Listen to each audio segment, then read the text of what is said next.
La prise en charge d'un cancer du sein en 2025 s'est rendue une chose assez complexe, avec beaucoup d'étapes et beaucoup de composantes. L'hormonothérapie, ou en d'autres mots, les bloqueurs hormonaux, c'est une composante essentielle du traitement du cancer du sein et de sa prise en charge, qui arrive souvent à la fin de la séquence de traitement.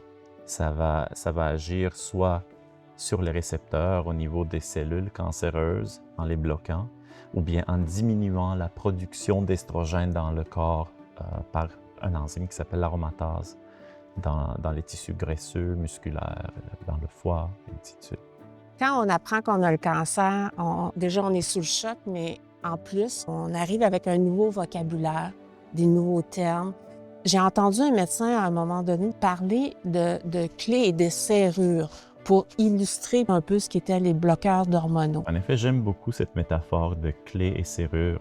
Si vous voulez, on peut imaginer les cellules cancéreuses résiduelles qui, dans certaines patientes, peuvent être présentes dans le corps sans qu'elles soient détectables, qui auraient des serrures à leur surface. Les molécules d'hormones, l'estrogène surtout, agiraient comme une clé qui irait débloquer cette serrure et enverrait un message à la cellule de se diviser.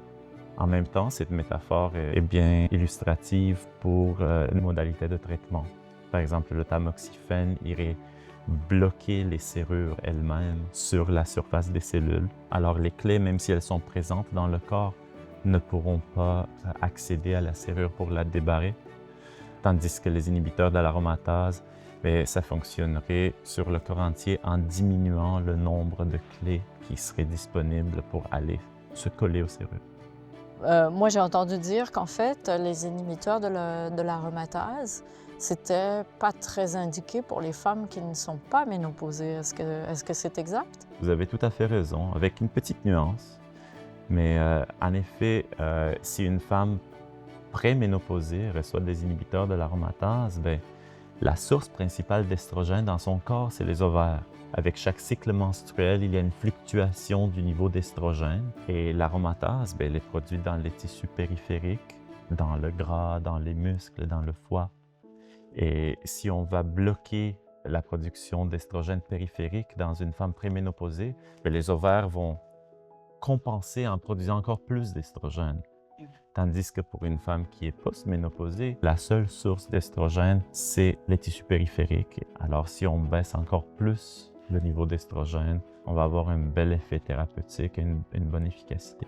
Le choix de traitement pour l'hormonothérapie, pour blocage hormonal, ça dépend des critères cellulaires, critères d'immunohistochimie, le stade de maladie, l'âge et les critères histopathologie de cancer. Dans le fond, vous basez votre décision sur le type de cancer, le stade de la maladie, le grade de la maladie, s'il a atteint ou non des ganglions.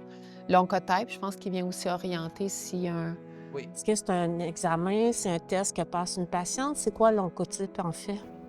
L'oncotype, c'est un test moléculaire qui est fait sur un tissu, un petit morceau de la tumeur qui a été enlevé au moment de la chirurgie. Et c'est un test qui regarde l'expression de plusieurs gènes au niveau de l'ARN.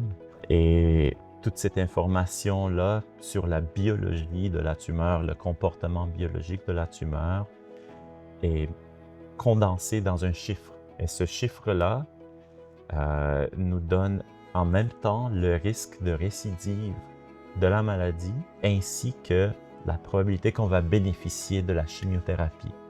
Quand on a notre diagnostic de cancer du sein, évidemment, au départ, on est complètement sous le choc.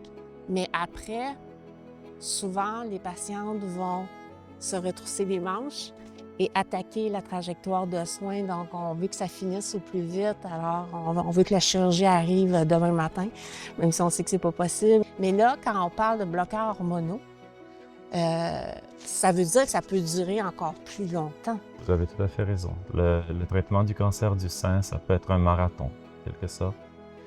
Et tandis que les étapes initiales sont d'habitude plus rapides, une fois rendu à l'hormonothérapie, c'est quelque chose qui peut durer entre 5 et voire 10 ans.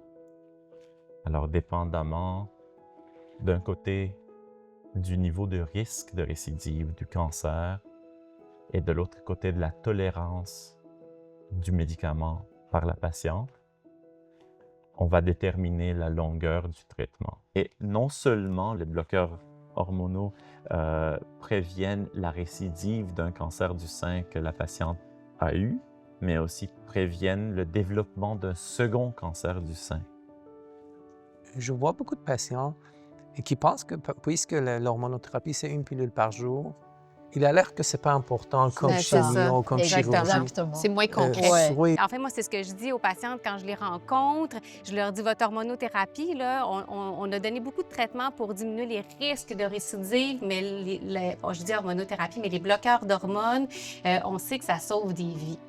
Oui, ben c'est le message. La trajectoire du cancer du sein, il y a plusieurs traitements. C'est un marathon et les bloqueurs d'hormones, l'hormonothérapie, c'est essentiel pour les femmes qui ont un cancer du sein hormonal. Si moi, par exemple, je prends les bloqueurs pendant 5 ans, puis vous me dites, ben maintenant, on peut arrêter, mais il se passe quoi si ça venait empêcher la production d'estrogène, par exemple?